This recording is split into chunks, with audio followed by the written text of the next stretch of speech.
Big Radio, le grand show de l'info, Martin Arnal.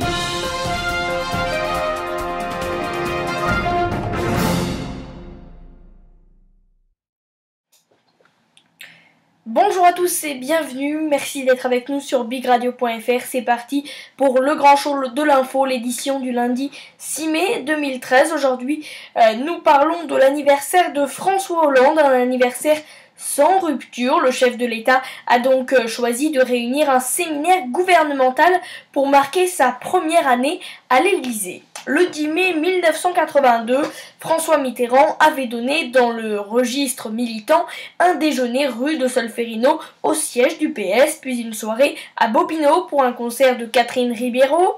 Jacques Chirac, lui, avait choisi le retour aux racines. Le 7 mai 96, il s'était échappé quelques heures en Corrèze avec son épouse Bernadette pour partager un gigot avec les élus de son ancienne circonscription.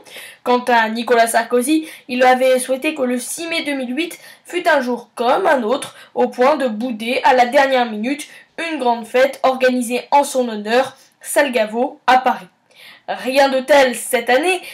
Pour son premier anniversaire à l'Élysée, François Hollande n'a pas souhaité, comme Nicolas Sarkozy, faire comme si de rien n'était. Trop risqué quand Jean-Luc Mélenchon et la gauche de la gauche profitent de l'occasion pour mobiliser ses troupes, mais il n'a pas non plus voulu d'un programme à coloration trop partisane, comme François Mitterrand, ou trop insouciante, comme Jacques Chirac. Les critiques, à coup sûr, n'auraient pas manqué. Soucieux de marquer l'événement, mais de façon studieuse et concentrée, comme le disent ses proches, le chef de l'État a donc tranché. Ce lundi 6 mai, c'est à l'Élysée, entouré de ses ministres, qu'il commémore l'an de sa victoire, avec à l'agenda 2 rendez-vous, un séminaire gouvernemental dans le jardin d'hiver avec un dîner, précise la présidence, décidément soucieuse de couper court au moindre soupçon de futilité.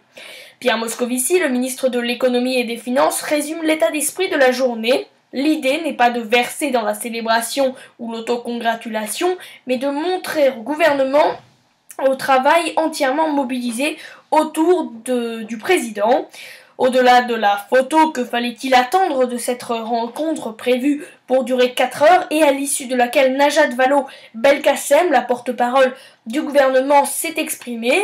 D'abord 2 brèves interventions, l'une de François Hollande, l'autre de Jean-Marc Ayrault, dont la tonalité devait être similaire.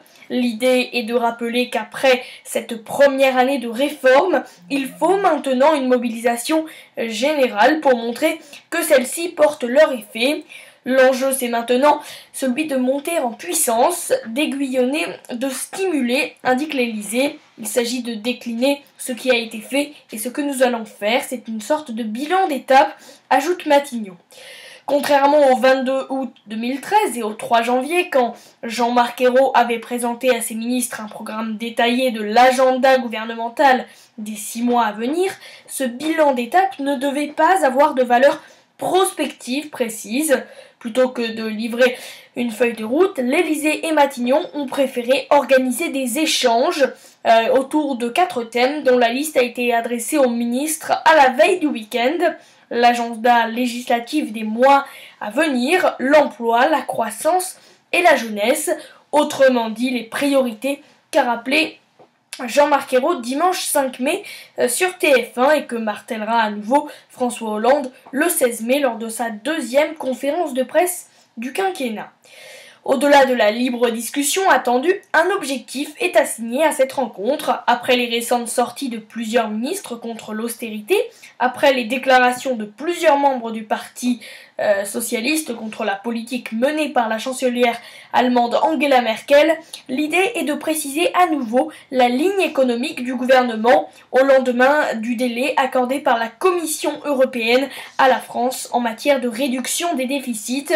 Ce devait être notamment l'objet de l'intervention de Pierre Moscovici, le ministre de l'économie, qui devait ainsi expliquer que la marge de manœuvre accordée par Bruxelles ne devait être interprétée comme quitus.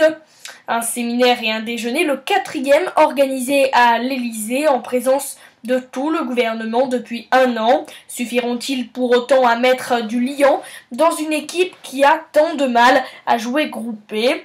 Quelques heures avant la rencontre, un ministre résumait un état d'esprit assez largement partagé parmi ses collègues. On nous a déjà fait le coup en janvier avec un grand séminaire qui était censé nous ressouder un peu et encore une fois pour toutes. Cela n'a pas empêché les couacs. On recommence aujourd'hui, pourquoi pas, déclare un ministre, mais les grandes mesures, c'est surtout l'affichage et ce n'est pas là où on avance vraiment sur les dossiers aujourd'hui.